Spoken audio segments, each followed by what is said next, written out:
Le jour du 1er avril, l'atmosphère était électrique à l'école. Les élèves murmuraient entre eux, échangeant des regards inquiets. Mais pour comprendre l'ampleur de la panique qui régnait, il fallait remonter aux événements qui avaient précédé. Monsieur Leroy, un enseignant particulièrement enthousiasmé par les théories sur les extraterrestres, était connu pour consulter souvent des sites web sur le sujet. C'est pourquoi, un certain élève, Angelo, avait décidé de jouer un tour à son professeur.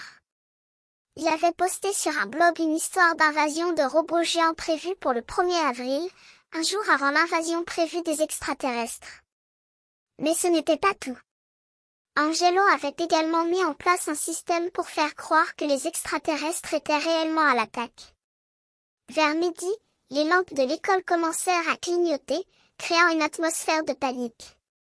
Les élèves se regardèrent inquiets, certains prétendant avoir vu des lumières blanches aveuglantes ou des problèmes électriques inhabituels. Mais Angelo n'avait pas terminé.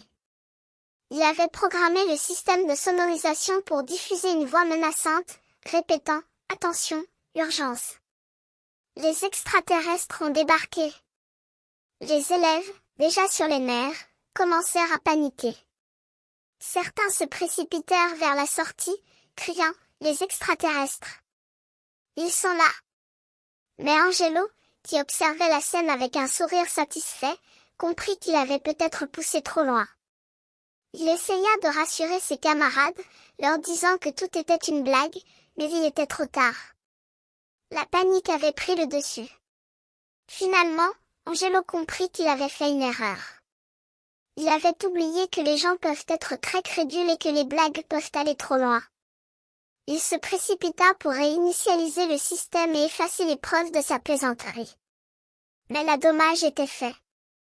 Les élèves avaient déjà vu ce qu'ils croyaient être des extraterrestres, et il leur était difficile de croire que c'était juste une plaisanterie. Les jours suivants, les élèves parleraient encore de elle, invasion des extraterrestres, et Angelo se sentirait un peu honteux de son tour. Mais il avait appris une leçon importante, il fallait être prudent lorsqu'il jouait des tours, car il n'était jamais impossible de savoir où la plaisanterie pourrait s'arrêter.